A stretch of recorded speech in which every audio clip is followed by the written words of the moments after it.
All right, so welcome everybody to the Murray Amateur Radio Club. This is the first installment in our new Getting Started with Amateur Radio series. And this series of courses is geared towards the new ham and the not quite a ham yet. So we'll be doing these over the next several months in our beginner topics sessions on the first Thursday of each month. And without further ado, I'm going to jump into the first session, which is preparing for the test. So what is the test? In the US, the amateur radio usage is governed by the FCC, the Federal Communications Commission. And the FCC requires that all amateur radio operators take and pass a test question. Just before we start, I just want to make sure everybody knows that this presentation and all of our presentations will be on our website.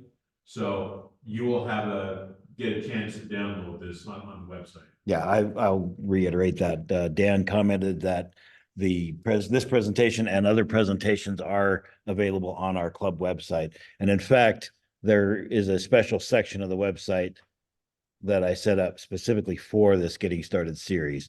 And I'll bring that up after we're done with the presentation, just to show where that is and how you find that.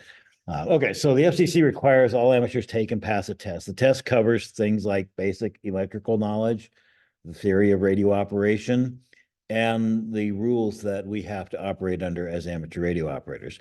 It consists of 3 elements, element 2, 3, and 4. And if you're wondering what happened to element 1 was the Morse code proficiency test, and you don't have to do that anymore. There's no longer a Morse code requirement. When I was originally licensed, you could get a technician class license without having Morse code, but if you wanted a general or extra license, you had to pass the Morse code. They got rid of the Morse code requirement a while ago. So the only thing holding me back from upgrading is my own lack of ability to have a plastic brain anymore. So, but yeah, I mean, I don't know. Right, we're technicians to the end, right? Yeah. But each higher numbered element encompasses additional information, right? So when we talk about the different elements, element 2 gets you what they call a technician class license, which is the first license or the lowest level license. We're going to talk about what these licenses give you in a minute. Passing element 2 and 3 gives you a general class. And if you pass 2, 3, and 4, you can get what they call the amateur extra or extra class license. You don't have to pass them all at once. So if you already have your technician license, you don't have to take element 2 again. You just have to pass element 3. When you go to take your test, if you go in for the first time and you take element 2 and you pass it, they will say to you, do you want to take the element 3 test? And there's no additional charge for doing that at that time. So go ahead and take it. If you pass it, then you become a general. And if you pass that one, they'll say, do you want to take your element 4 test? Go ahead and take it. If you pass that, you go straight to amateur extra. And we do have some members of the club who have done that. They've gone in and taken boom, boom, boom, all 3 elements and walked out of there as an amateur extra. So that is an option. You didn't have that opportunity? They offered it to me, but I hadn't studied the element 3 at all. And so I didn't bother because I didn't want to fail it. I have an aversion to failure. So I figured, well, I'll wait until I'm ready for it. And I'm still waiting almost 20 years later. So unfortunately. I've got a comment. Yeah, go ahead, Ragnar. Most people hate those people. Ragnar's comment. Most people hate those people, the ones that take all 3 elements at once and go straight to amateur extra. Yeah, he says most people they're like, oh, you did that? Oh man, you know. And I don't know if it's hate, but there's a sense of, well, how dare you, you know. All right, so let's talk about these license classes. Jealousy. That's exactly what it is. Dan says it's called jealousy, and that is exactly what it is, right? So let's talk about these license classes for a second. Technician class allows you, and believe it or not, technician class is pretty broad as far as what you can do. There's a lot you can do with the technician class license. It lets you operate in any mode above the 6 meter band or 6 meters and above. We'll talk about bands in a minute. And it also, we'll talk about modes in a minute too. It also gives you some operating privileges on the 10-meter band, 15-meter band, 40-meter band, and even the 80-meter HF bands.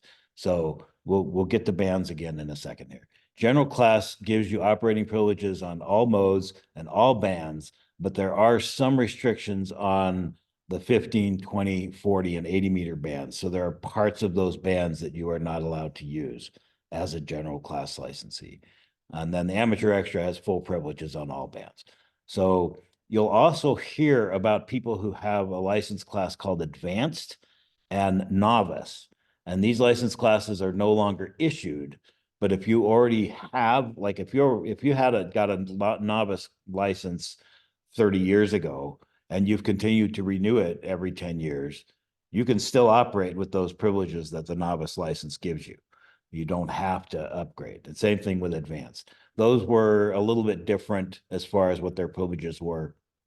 We can talk about that a little bit more later, but novice was, it had like a very low code speed requirement, like 5 words a minute or something like that. And advanced basically gave you additional privileges that novice didn't have. But the 3 classes that are being used now, technician, general, and amateur extra, are the ones that you can get now. So let's talk about modes a little bit. Modes refers to how your signal is modulated on the radio. So when you think about what your signal is basically information, right? So it's either your voice or it's some kind of digital information, but it's basically information. And the modes revolve around how that information gets turned into radio waves and put out there in the atmosphere, and how that also gets received and cycled back into actual information again. So for Morse code, there are a couple of different modes that are used. One that we normally use is called CW, which stands for continuous wave. And you'll hear people talk about CW exchangeably with Morse code. When they're talking about CW, they're talking about Morse code. When they're talking about Morse code, they're usually talking about CW. CW is basically dots and dashes encoded as either the presence or absence of a signal for a length of time. Now, the timing is important for CW, right? So there's dots and dashes, right? A dot is the given quantum of time or piece of time. A dash is 3 times as long as a dot, okay? And in a given character, a character is made up of multiple dots and dashes.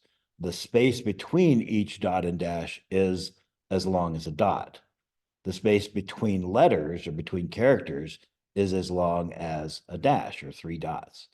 And the space between words can be as long as 7 dots. So how long is a dot? It depends on your words per minute speed. So words per minute are calculated based on the standard word, which is Paris, P-A-R-I-S, and that uses 50 of the dot length times. If you sketch it out and figure out that how many dots and dashes and spaces are in None there. of this is on the test. No, this is fun, right? This is, remember, Morse code's not on the test. This is just for information. If you're working at 1 word per minute, each dot is 5/6 of a second long. If you're working at 20 words per minute, each dot is 0.06 seconds long. So think about that when you're talking about Morse code and how fast you're sending. You're actually sending pretty fast at 20 words per minute. But your ears can tell that. Your ears can tell the spaces there. MCW or modulated CW is basically encoding the audio of a Morse code signal in some kind of an audio encoding. So a continuous carrier is transmitted, the audio signal is present when the dots and dashes are being sent. So if you are listening to a repeater and you hear the repeater ID itself using Morse code, that's an MCW or modulated CW message, okay? And then also frequency shift keying can be used. It's kind of like MCW, but they use different tones for the presence or absence of the dots. So there's a continuous tone, it's just at a different value, like a different pitch for dots and dashes than it is for the spaces in between them. All right, that's all I'm going to say about Morse code. So there's lots of different voice modes in amateur radio, and in amateur radio we call that phone. So when you're talking about voice, we're talking about phone. Or you hear people say, "Oh, I was on phone the other day." They don't mean they were, on their phone. They mean they were using a voice mode. So there's some different ones. There's FM modulated phone, and FM is frequency modulation. It's the same as your FM radio stations are going to be using. Basically, the signal is at a constant power level or constant amplitude. You see these waves are all the same height going across on this, but you vary the frequency of the tone or of the signal to carry the information. So you're overlaying this audio signal onto that radio signal by adjusting the frequency of the signal.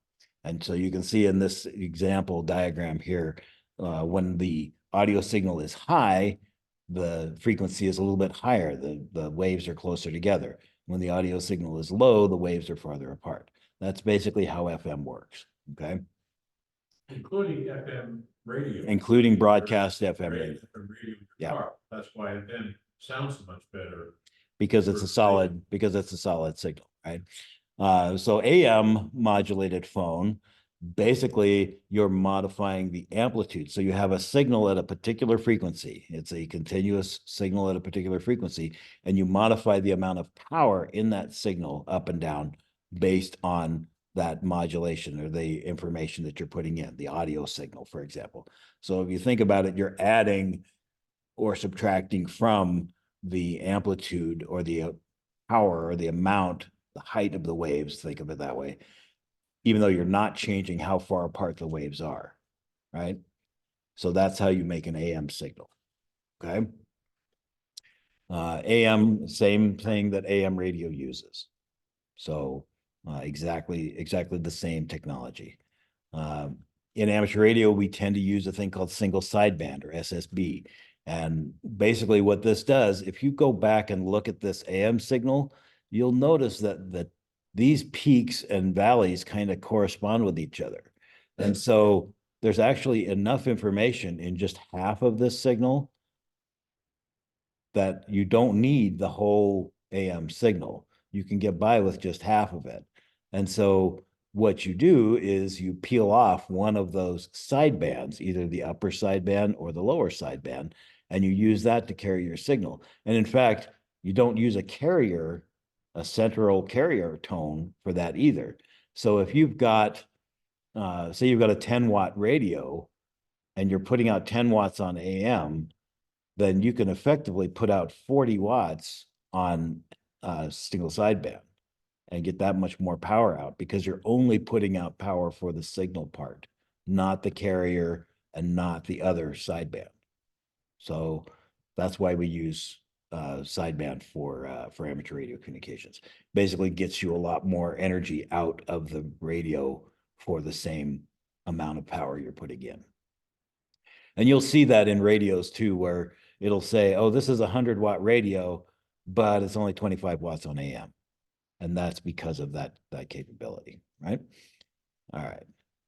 There's also digital voice. So there's several different digital voice systems. There's DMR, there's D-Star, there's Yaesu System Fusion. There's also PS25 phase 2 or something like that. These are used, basically, you take the audio signal and you quantize it, right? So you slice it up and you convert it to a digital signal, and then you use one of these modes to encode that digital signal into the actual radio frequency. And there are several different ways that goes into it, but I'm not going to dig into that right now. All right, so other modes you might have, image or video modes like slow scan television. Slow scan television is kind of cool. You're basically taking a picture, a single still frame of a video signal, and sending that out as tones on the radio. So it like slowly will draw in the picture, and Emphasis on slow. Yeah, it's very slow, right? But it's still kind of cool. Slow scan TV. There was a contest a while ago where the International Space Station was sending out slow scan TV images, and people were trying to pick them up and decode them all over the world. And so that was kind of cool to be able to participate in that. Amateur television, or ATV, is fast scan television. It's regular TV. If you ever look at the actual frequencies used for television before we went all digital, right? The old analog TVs, you may have thought, well, why does my TV have an option to select antenna or cable? And the reason it has that is because the frequencies used on cable TV were actually different from the frequencies used on the air, on the antenna. And just so happens that the frequencies used on the cable TV side fall within the amateur radio bands. And so people said, well, jeepers, we can transmit our own television station using amateur radio frequencies. And people with a regular TV can pick that up if they switch it over to cable TV channels. So that's something that was done. I don't know. I think there is an amateur TV repeater here. I don't know if it's still maintained or even still operating, but that used to be very popular back in the day. There's also text and data modes like RTTY, which is radio teletype, AMTOR.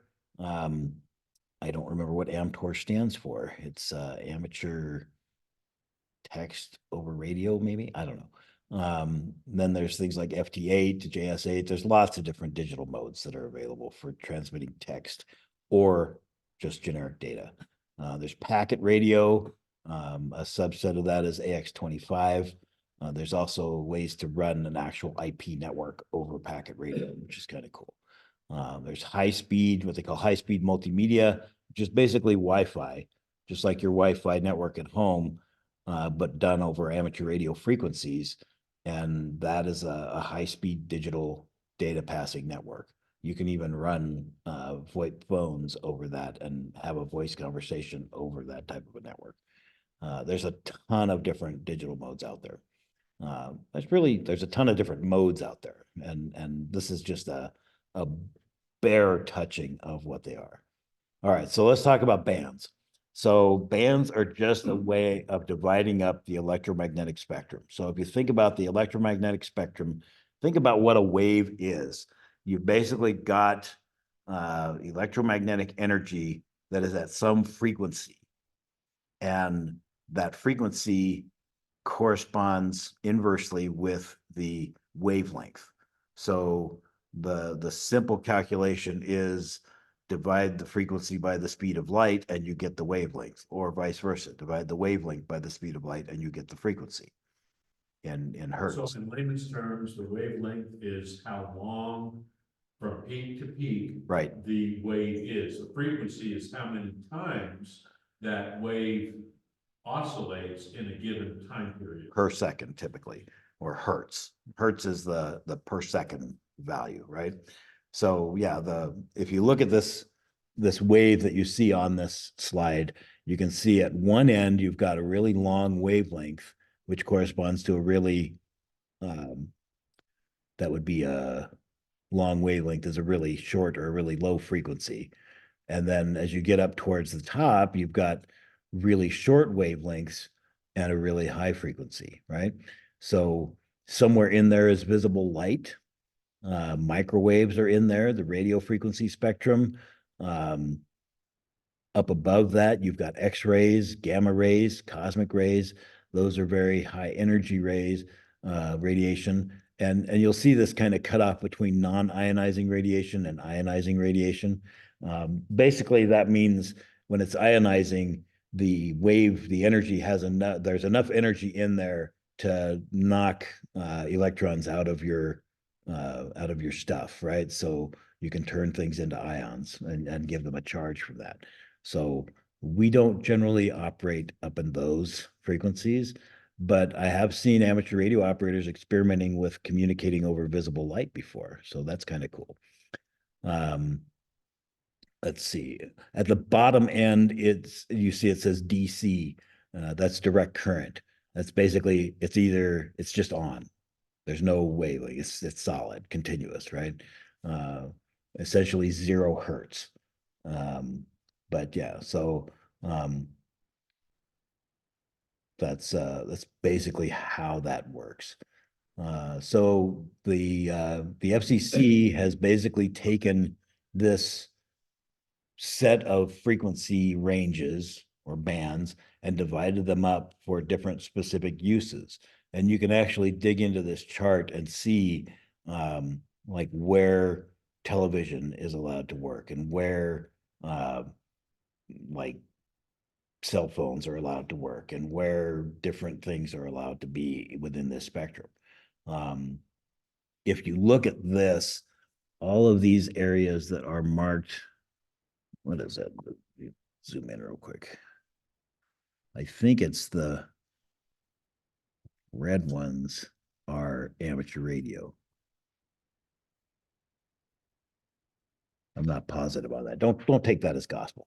I'm not positive on that. You can actually go and pull this down as a PDF, which you can zoom in on. So if you're interested, the link to that is on here. And again, these slides will be posted to the website after the presentation, so you don't have to try to copy that down right now. It'll be available. So let's talk about the amateur radio bands. So this document describes the amateur radio bands and how those correspond to the different types of modes you're allowed to use and to the different license classes that are allowed to use them. And this chart's available also in PDF form, so you can zoom in on it if you need to. I'm not going to spend a lot of time on this other than to say that the spots that are green are for voice or phone. The spots that are red are for data or digital, and the spots that you see with a little squiggly line, those are for CW only. So if you look at specifically like the 40-meter band, over on the right-hand side of this, you see at the top, it has E for extra, A is advanced, G is general, and then where it says N and T, that's for novice and technician class. So your privileges correspond to that. So extra and advanced, extra has a little bit extra space at the end here at the beginning of the range for digital modes. Advanced has the same as extra for phone, but the same as general for data. And general, you can see there's a little gap in there where general is not allowed to operate, but extra can. And then novice and technician can only do CW on this band. Okay. And there's also a limit to only 200 watts for novice and technician. Yeah, so check this page out as well. The link to that is on here as well. So some good information on there. All right, so this is a basic list of the amateur radio bands. I'm not going to sit here and read this entire list. This is more for reference, but I will talk about the different categories of the bands. So there's low frequency, medium frequency, and high frequency. In amateur radio, we generally call all of those HF. Even though low frequency and medium frequency would be LF and MF, we generally lump those all together and say HF. And then VHF and UHF, we kind of lump together. Technicians do most of their operating in VHF and UHF. General and extra, they do a lot of stuff with HF, right? There's also these higher frequencies than UHF, super high frequency, extremely high frequency, and then anything above 275 gigahertz, you've got access to. So if it's above 275 gigahertz in frequency or less than whatever that equates to in bandwidth and meters of wavelength, which I didn't calculate, I probably should have. Dan. So the cool thing about that is everything above VHF, the very high frequency, technicians are able to do. Even That's right. the extremely high frequency. That's right. This is amazing. Technicians have full access to anything VHF and above, and they have some limited access in 10 meter, 15, 20, and 40. 20 and 40, no, 40 and 80, I think it was. 40 and 80. Yeah. All right, so let's talk about the test. Let's get back to the test. So in element two, the test is composed, it's based on a question pool. And this question pool is broken up into various, what they call sub-elements, right? So it's element two, and then there are sub-elements to those elements. Element three, again, is for the general class. Element four is for the amateur extra, right? Element two, we're going to talk about the technician class. And the sub-elements are based on specific topics. So sub-element one is the commission's rules, the commission being the FCC, the Federal Communications Commission. Sub-element two is operating procedures. Sub-element three is radio wave propagation. Sub-element four is amateur radio practices. Sub-element five is electrical principles. Sub-element six is electronic and electrical components. 7 is practical circuits. 8 is signals and emissions. 9 is antennas and feed lines. And 10 is safety. There are 412 total questions. These questions are published. You can go and look at each of the questions and see exactly the question that will be on the test. Okay, but there's 412 of them. So while you could conceivably memorize all 412 questions, most people think that it's better to get some feeling for how it actually works and base it off of that. But we'll talk more about that in a minute. It's a multiple choice test. It is a multiple choice test. So there are 4 options for each question, right? But the answers may appear in any order. That is true. The answers may appear in any order. So the order that you see them when you look at the test pool doesn't necessarily reflect how they are in the actual test. We'll talk more about that in a minute. So you can see on the test, there are in sub-element 1, there are 67 possible questions. There will be 6 of those selected at random from that 67 on the test that you take.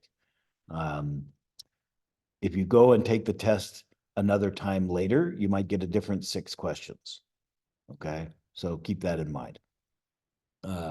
Each of these sub-elements has a certain number of questions that will be on the test. And the total for the technician class is 35 questions. So there will only be 35 questions on the test. There will be some from each of these categories. You have to get, 70% to pass. So you must get 26 of them right. Each of the sub-elements are divided into groups with typically 1 question from each group, and each group is identified by a code. So if you look at a particular question, it's going to have a number or an identifier for that question. So for example, sub-element 1, group B, question 3 on the technician test is going to be T1B03. Okay, and the question for that is, what frequency is the 6-meter band?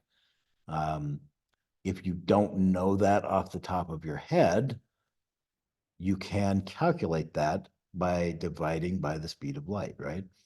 Or the speed of light divided by the frequency, or by the frequency gives you, speed of light divided by the wavelength gives you a frequency. And then you pick the one answer that is closest to that, okay? So and if you want it in metric, it's 300 million. Yeah, so 300 million meters per second, right? So don't get hung up on the sub-element 1, group B, question 3. Right. T1B03, that is, you don't have to know anything about that. That's just so you understand when you're looking at a question where it came from. Yeah. But yeah, so if you know, you may not have memorized what frequency range is in the 6-meter band, but if you know that you can take 300 divided by 6 and get a number in megahertz, that will give you the answer that you need. And you can use a calculator on the test. Not a programmable calculator, not a calculator on your cell phone. It has to be a standalone, non-programmable calculator. Yes. So for the technician class, test administrators can be general class or extra class. For the general and extra, they have to be extra class. TIs are fine. Yep. I think you do have to show them that you've cleared all the memories. So, but yeah, as long as it's not a programmable calculator, they will not have a problem with it. You have to be a voluntary examiner, so you have to be a VE to do that. So just holding a ham radio license does not qualify you. Correct. To give the test. Correct. You don't necessarily, PE in our midst. we There do, is a VE here. yes. All right, so preparing for the test. So on this one, the answer for 6 meter, I believe it is the 52,525. Let's divide it out and let's find out. 300 divided by 6. That's 5. Yeah, so So the 49, that's what I was.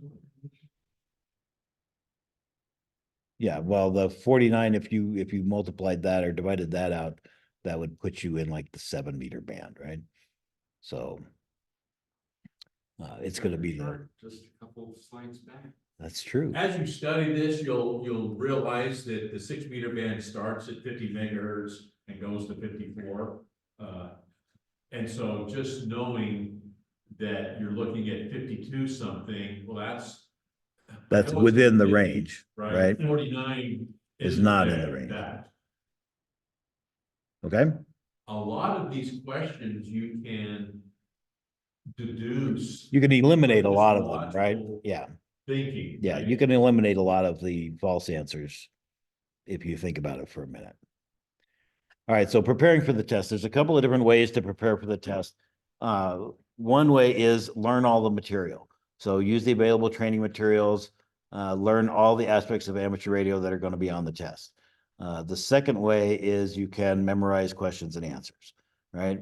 The question pool has been published. You can read every possible question along with every answer. So if you can memorize all of that, that's one way to do it. I'm not gonna lie, most people pass the technician test by memorizing the questions and answers. Or they take a lot of practice tests and get exposed to them and learn from that what answers are correct. Dan, Yeah, the rural practice test available on the YouTube or on the computer. And yeah, we'll talk about that in a minute. So I used to, and the way I did it, both my technician and general, is I had to learn the material. That's why it took me a solid year to prepare to take my technician, because I cannot memorize. So I had to know the material, okay? And that's how I used to teach until, I don't know when I saw the light, but to me, the best way to do it is if you can memorize the questions and get close and answers to those questions, that's the way to do it, because you don't start learning ham radio until you come to class, until you actually use. Until you're doing radio. it, right? Yeah, Yeah. yeah, So we'll talk forget about that. Learning the material, just learn the questions and answers. We'll talk about that here, right? So, which is better? You get out of it what you put into it, right? So if you just want to talk on the radio, use it to make some friends, and you don't care too much about really getting into it, memorizing the questions is perfectly fine. That will get you started, right? After you get your license, though, if you're interested in learning, there's a ton of stuff to learn and a ton of stuff to experiment with and a ton of stuff to enhance your use of the hobby. You don't have to stop learning just because you got your license, right? I got my technician license by taking practice tests until I was routinely getting 90% or better. It took a couple of weeks. I was using a little app on the Palm Pilot, and again, this was 20 years ago.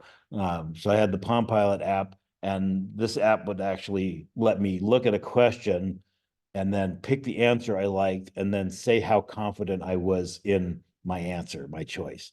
And it would use that information, whether I got it right or wrong, to decide how often to show me that question as I was going through this process. And so ones that I wasn't sure about, it would show me more often, so I would have to get more sure about them. And that was a great application on the Palm Pilot that helped me learn that in about 2 weeks. I felt I was ready to go take the test. But after I got my license, I didn't stop learning. I'm still learning, right? It's been 20 years and I'm still learning. I just renewed my license for the second time. So I'm into my second 30 years, even though I don't think it expires until March, but you can renew it up to 90 days before it expires. So I just renewed it. And I didn't stop learning. I keep trying to learn more. I keep getting involved. I'm here, I'm teaching classes. So, I found that when I teach a class, I learn a lot more than when I just sit and listen to a class, right? So I recommend, my recommendation is, go ahead and do the practice tests, get your technician license, and then start using it. And then start thinking about other things that you want to do with it and things that you want to encounter. And you're gonna find out that you've seen the iceberg, right? The test part It's is the just tip of the iceberg, right? just the very tip. Right? And you realize that ham radio is humongous. There's so much. There's so much. I've been studying for my general class license solidly studying for about 6 months now by actually learning the material. I'm still not quite ready to take the test yet. I think you're ready. Just do it. I should just do it. That's one of my goals for this year is to get my general class. So I will be doing that at some point.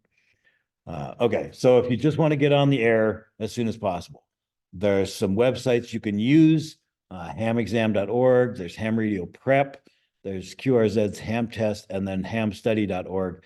I recommend hamstudy.org because it's actually run by a Utah ham, a guy that lives in Utah Valley, and he produces this site completely free. You can sign into it. You can do practice exams. There's information like when you look at a question and you're like, I have no idea. There's a little thing you can click and it will show you an explanation of what the question is talking about. And I think that's super valuable. And it's not better or worse than any of the others, but I like Ham Study because it is supporting a local ham. And when you do get your license and you want to buy an antenna from Signal Stick, because that's the site that is run by this guy to support the hamstudy.org website. There's also apps you can get on your phone. Search your app store for amateur radio practice test, and you will find a number of them. There's books you can get. Look for amateur radio test prep on your favorite bookseller, whether that's Amazon or Barnes and Noble, or going down to the local bookstore and saying, hey, I need a book on amateur radio, or going to the library and saying, I need a book on amateur radio. At the library, you're probably going to find a manual that's a little older, but there's still enough information in there to get you to pass your test. Then there are classes. You can do an in-person or an online class. Whenever we hear about local or online classes, we'll mention them on the Mark Announce mailing list. So if you're not on Mark Announce, you should join the Mark Announce mailing list. There's information about doing that on the website. Okay. And to do that, you go to the website, murrayarc.org, and you register, and you just check on the box that you want to be part of the Mark Announce. So very simple. No, actually, you can't do that. Say again? You can't do that. You have to actually go and join the Mark Announce mailing list yourself. We don't have a very good way to do that because we don't run the mailing list ourselves. We use a mailing list provider to do that. And in order to prevent spam, people getting accidentally signed up for lists that they don't want to be on, you have to actually go fill out a form and submit it, and then they will send you an email that you have to click on a link in order to actually subscribe. It's really simple, and the procedure is well explained on the website. So I'll show you where that is after we're done with the presentation. You had a question? Yeah, you mentioned you were renewing license. Are all the licenses of technician, general, extra, are they the same? How many years? Yes. Yeah, the license is good for 10 years. you have to pay $35 to get it to the FCC, and you have to pay $35 to renew it to the FCC. It didn't used to cost anything, but Congress in their infinite wisdom decided that the FCC needed to charge for anything that they did. And the FCC said, well, okay, we'll charge what it costs us to do it, which is about Which $35, is identical to GMRS license, it's $35. which used to cost $70, and now we're only 35 because, you know, they figure it only costs them 35 to manage it. In the state of Utah, I am the administrator for the commercial radio. Have been 30+ years. And so if anybody wants a commercial license, they'll come talk to me. Okay. All right, so if on the other hand, you want to actually learn something, start by attending local club meetings, right? So if you're here, that's what you're doing, and that's a great way to get started. Mark has our beginners topics meetings on the first Thursday of every month. Other clubs may have introductory courses as well. I'm not real up to date on what other clubs are doing. I'm planning to get more aware of what other clubs are doing, but yeah, Mark is, we've got this down, right? We know how to teach some introductory beginners level classes. Clubs will often know about upcoming classes or better tools or courseware to be able to learn it. And clubs also have experienced hams who can help you. They can teach you, they can mentor you. And we call those Elmers in amateur radio. So why it's Elmer, I don't know. I never researched that. But that is the name that we use for your person who teaches you things. It's explained in the ARRL technician study guide. Oh, is it? Yeah. Oh. Do you know that? Do you want to share that lore with us? Reading it, I don't remember. You don't remember what it was? Yeah. Okay. But this is an actual name, I do know that. I figured it was somebody's actual name, so you don't have to live in a particular city to attend that city's club in general. Some cities may care about that. We definitely don't. We've got members from West Valley City, Salt Lake, Taylorsville, Sandy, Riverton, Draper, even as far away as Payson. So, you know, we're happy to have anybody join the club. Just come to the meetings or attend them online and And I'm an active member in a club in Minneapolis and New York City.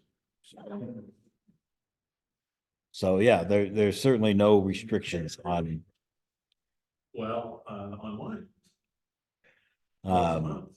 the basic rule is if you have an open mind and you're willing to learn, that is going to take you a long ways. Okay. So taking the test.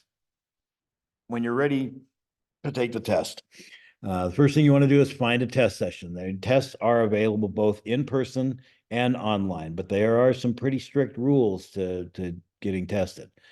You can't take any notes in. You can't have a programmable calculator. You can use scratch paper. So they will provide you with blank paper that you can use for scratch paper. If you want to scribble or draw something, draw out a diagram or do your calculations by hand on paper, you can do that. You can use a non-programmable calculator, and the test will be proctored, which means somebody will be watching you take the test. You can look up sessions on either of these two sites. Again, hamstudy.org I like because that's one that I recommend people go to. But the ARRL also has a list of amateur radio exam sessions, and they're, you know, these are both national lists, right? So it's not limited to just people in Utah or just people in Murray taking these tests. If you happen to be watching this presentation and you're in Florida, you can go to one of these sites and find a test session in Florida. Okay. Evansville Amateur Radio Club does it the last Monday of each month. So Sherwood points out that the Taylorsville Club does a test session the last Monday of every month. So that's Taylorsville is just up the street from here, easy to get to if you want to do your test in person. And we do enforce the fact where if you come in, you bring in a notepad and your phone, and you say, I'm going to use this to take the test. I'm going to say, no, you're not. I'm going to give you as many pieces of blank paper that I supply, that I give you, and, your phone, you can go in your pocket, turned off preferably. And there's 3 or 4 people in there all the time watching. We are required to be kind of a stickler to that, because we want everybody to have the same experience. experience. Yeah. Yeah, so, For the online, if you're taking a test online, you have to have like 2 webcams. yeah, One of them looking at the general area around you and one of them looking at like you as you're typing on the keyboard, so that the proctors can watch you and see that you're not doing anything nefarious. You also typically have to like pan around the room with your camera and show them that there's nobody else in the room and you don't have the band plan and a big poster stuck up on the wall somewhere or something like that, right? Do they make you look at the ceiling too? I don't know if they make you look at the ceiling too or not. never had to do that. But yeah, so if you're doing it online, do be advised that there are there's equipment requirements that you have to have. So yes. The commercial. With all of them. They don't require the camera, they require the person to be there watching. Like I said, Yeah. Yeah, so for the commercial license, it's all, the testing is done on the computer, but you have to have a proctor present, so. Yeah. if you get- All right, so before you go to the test session, you need a few things. You need to have your FRN. The FRN is the FCC registration number, so you have to have registered yourself with the FCC. Go to this website. Again, these slides will be online. You don't have to try to scribble this down right now. Go to this license, to the ULS system, the Universal Licensing System, and apply for an FRN number. You have to fill out NCVEC form 605.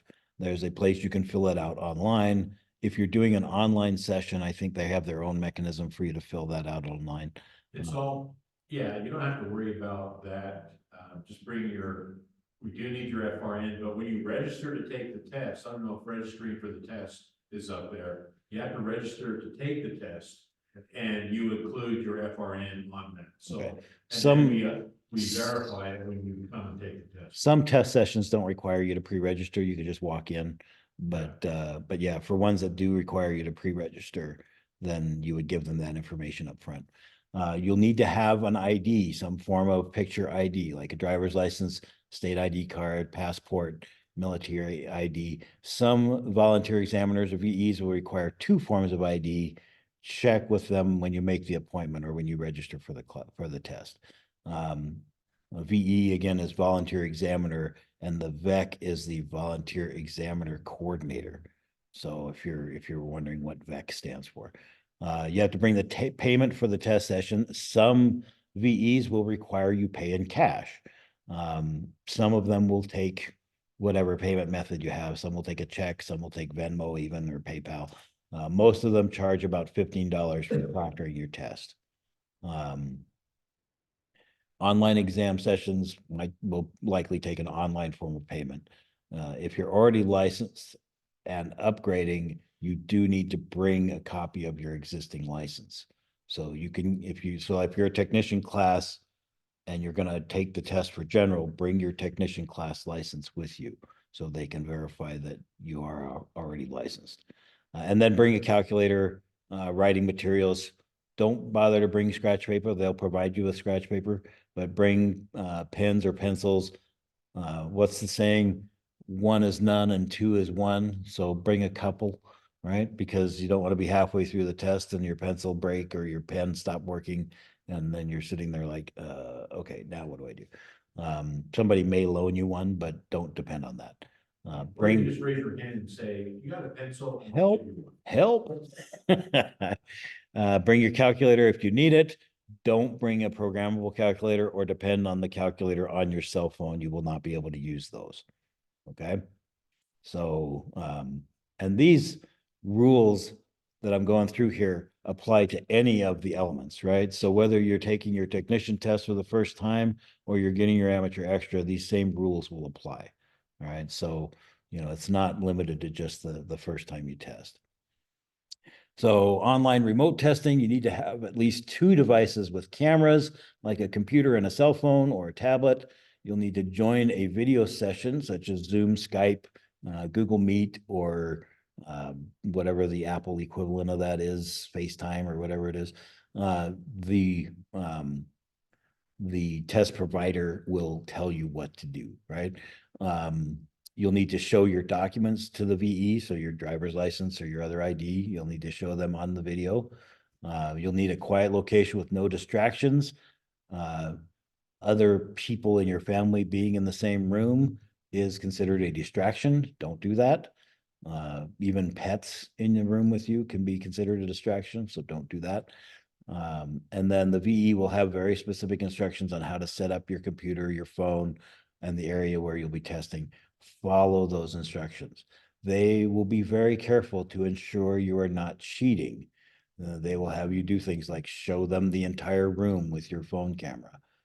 They'll make sure that like a camera is pointed at the door so that they can see if somebody comes in. They may ask you in the middle of the test, hey, can you point the camera at your keyboard for a second or at your screen or something like that? And you pick up your camera and you show them that you're not doing anything nefarious, right?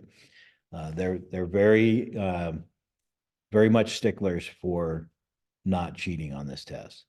And the test isn't that hard. You don't need to cheat, okay? Yeah, this is the hardest part of taking the test, is the instructions on taking the test. Right, right. The actual test is a lot easier. Yeah. So after the test, what happens? Assuming you pass, the VE will give you a CSCE, or a certificate of successful completion of exam. And they And will, we'll know if you passed right then and there. oh, yeah, you'll know before you leave the test session that if you passed or not. Then the VE will send the information to the FCC, and the FCC will issue your license. Now, just because you pass the test, you cannot immediately go and start using your radio. You have to wait until the FCC issues your license and you have an actual call sign. So you can check the ULS, the Universal License System, with that same link that I posted before on getting your FRN. You can go there and find out when your license has been issued. You do need to pay the FCC fee, which is currently $35, and you have to do that through the FCC CORS system. I just went through this process. There are documents online that tell you what you need to do to accomplish that. It's not as simple as it ought to be, but keep in mind their website was created by the lowest bidder. So, you get what you pay for. In my opinion, if you can successfully navigate the FCC core system. You will should not have receive- any you trouble should passing get the test, extra. They should right? do that to you. You should not have any trouble passing it. Absolutely ridiculous. If you're upgrading, so you've already got your technician and you just went in and took your general class, as soon as you have your CSCE, you can start using those general class privileges, even though that hasn't made it to the FCC yet. You just need to use, when you're IDing on the HF bands, use /AG acting general or AE acting extra on the end of your call sign. Once they've updated your license, then you can stop using that act AG or AE. And if it's your first license, yes, you have to wait until they issue your license and it shows up in ULS before you can do it. They do not mail you a physical copy of your license. When I got my first license, you had to wait until you got your license in the mail before you could use it, right? You don't have to do that anymore. And in fact, they won't send you one. You can print it from the ULS system when they issue it, but they will not send you a physical copy of the license. You should print a copy of the license for yourself to have. The license includes a small document suitable for framing and also a document that you can laminate and put in your wallet. And I recommend doing that. There have been instances where people have been pulled over by the cops, not in Utah, but in some states where they don't like you listening to the police radio, where they will notice you have a radio on in your car and they will say something like, can you pick up police frequencies with that? And if you are not a licensed amateur radio operator, they may hassle you for that. Because typically amateur radio equipment can pick up police frequencies. It can't transmit on them, but it can pick those up. And so, if you have your license, you can say, I'm an amateur radio operator, this is my license. So having that with you is a good idea. Okay, It will save you on a ticket if you're driving in Utah, and UHP pulls you over and they see you talking on the radio. that's right. Because remember, there are rules about talking on your cell phone. There are laws against that, right? But there are exemptions for amateur radio. Some of the laws, when they were originally written, they basically said anything with a keypad was no good. And most amateur radio microphones have a keypad on them. And so you could not use that. But they fixed that so that it's generally legal if it's a ham radio. So they will not, if you can say, yes, I'm an amateur radio operator, then they will not ticket you for that. But that is something to consider, right? So what happens after that? Get out there and learn more stuff. Get your license, get a radio, get on the air, and have fun. There's a lot of stuff you can do with amateur radio. I see a picture here that I put up. There's a guy on the space station talking on amateur radio. You'd be surprised, but most astronauts who go to the ISS are also amateur radio operators. And there are amateur radios on the space station, and you can talk to them if they happen to be on the radio when this ISS goes over you. It's perfectly legal and allowed for you to communicate with them via amateur radio, which is And I have talked to. which is an really astronaut cool. On the ISS. it's really cool. It's Do you need an amateur radio license if you're in space? Yeah. if you want to talk on the amateur radio bands, you certainly do. What government agency is going to enforce it? Well, Better not come back. Well, no, we're not gonna send up your food. yeah, right. All right. So any questions or comments? Flying over Tunisia, do you need, A Tunisian license? As long as we have a reciprocal operating agreement with Tunisia, which I believe we do, you are perfectly fine. Yeah, any other questions, any comments, anything else that people would like to add that goes into the video? If you're on a cruise ship, you have to have permission from the captain. Dan says if you're on a cruise ship and you've taken your radio with you, you have to have permission from the captain in order to operate on the ship. I believe you can listen, Absolutely, he was the right one. but you can't transmit without the captain's permission. That's Same thing true. on an airplane. There's mechanisms. Yeah, you talk to the purser and they'll find out for you and get you permission. Generally, they don't care. They're happy to let you do that. But there may be conditions or situations where they might care. So if they're, If you're on a cruise ship, you're out in the middle of the ocean. You don't have a repeater, so you can do pretty good radio. an HF radio will You work would perfectly need a fine. radio, Yeah. Yeah. Or- Which means that you need an antenna to handle that. Or you could be operating a satellite for the space station. Yeah. Right? So those possibilities exist. I don't think people are hauling their moon bounce equipment with them on ships, but you never know. Same thing applies on an airplane. If you take your radio on an airplane, you need the captain's permission to operate, the pilot's permission to operate the radio on the airplane. Again, I don't think there are any restrictions on listening, but that's something that you may want to check with the airline or whoever you're flying with. When I fly with my son, I always take a radio.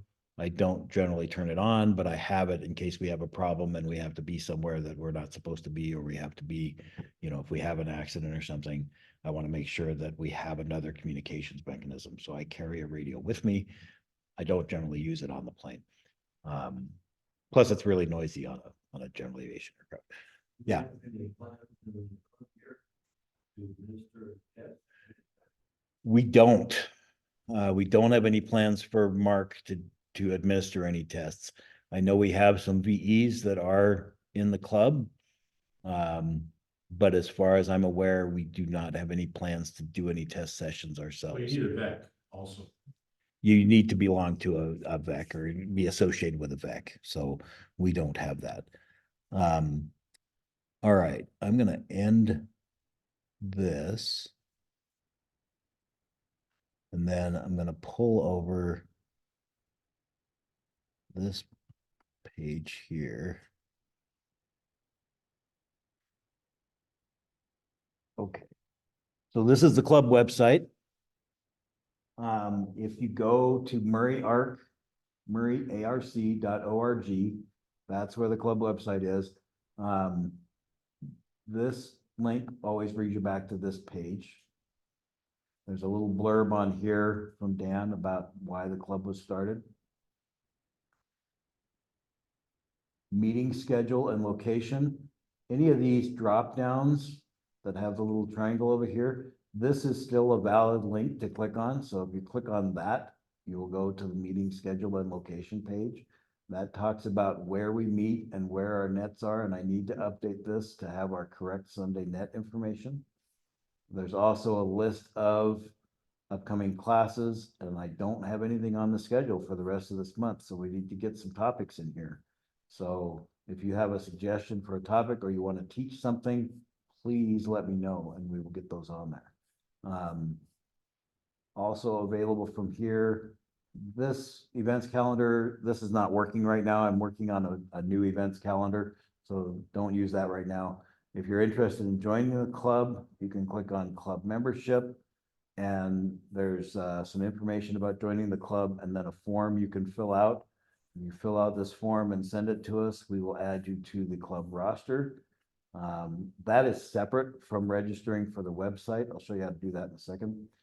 There's also club mailing lists and other communications platforms. If we do that Signal thing that you're talking about, Dan, we'll add something here. But basically we have our mailing lists. Mailing lists are hosted by freelist.org. If you want to join the Mark Announce mailing list, you'll click on this link. And you will see this where you can put in your email and say you want to subscribe and hit next. And it will send you an email that you will have to click on the link in that email in order to actually subscribe. So if you don't get the email, then check your spam folder. It might be in there. Mark Announce we use for announcements relevant to the club, including upcoming meeting announcements and any other information that is important for everybody to get. There's also, if you join the club, you can join the Mark members mailing list. Same thing, link here from freelist.org. This allows people to communicate back and forth within the club. So feel free to use that to reach out to other club members. There are also some email addresses you can use if you want to reach the president, vice president, secretary, treasurer, or the entire board. Those are detailed here. We do use Slack. Nobody really uses this right now, but I generally try to post a meeting announcement on there when we're having a meeting. So if you're interested, you can join that. And then, of course, we use amateur radio to communicate. I need to update this also for our changes to the Sunday net.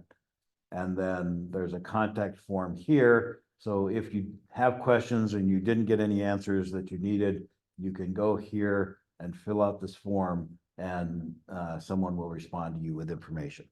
So please feel free to take advantage of that. Let's see. On radio and other resources, there's a link here for our Getting Started with Amateur Radio series, which today is again the first lesson. Preparing for the test. Next month, we'll talk about equipment. Then in March, we'll talk about programming your radio. And then in April, we'll talk about getting on the air. So we do put these on Zoom. The Zoom information is sent to the Mark Announce mailing list every week before each meeting. You can also reach out to us on the Contact Us page. And there are some links here that may be useful.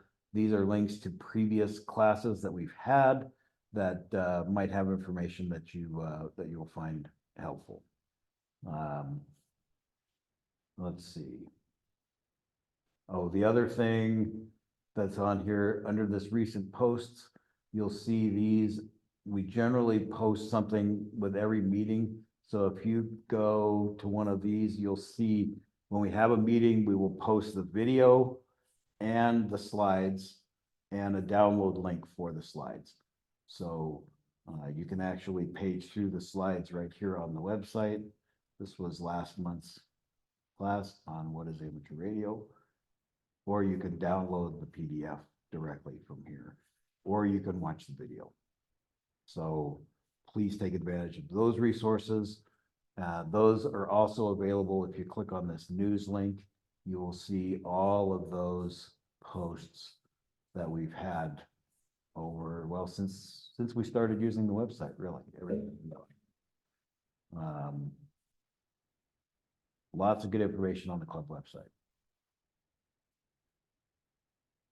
There's also some information about our club repeater, the standard load, which is a list of standard frequencies for your radio, and a list of neighboring amateur radio clubs. So if you're not from Murray and you're interested in attending a more local club, I've got links to several of the clubs around here: West Valley City, Cottonwood Heights, Sandy, Draper, etc. So feel free to jump on there and check out their sites as well. That's all I got. I'm gonna go ahead and stop the recording. Oh, there's a question on the chat. Let's see. Let me see if I can get the chat to come up here. The chat is not coming up. Where is the chat? Come on, chat. Where are you? Show chat. Doesn't want to show me the chat. Where did you put it? Didn't put it up there. I did put it up there. Good notes. Oh, Dave had to leave. Okay, never mind. All right, that's the material. All right, so I'm going to stop the recording.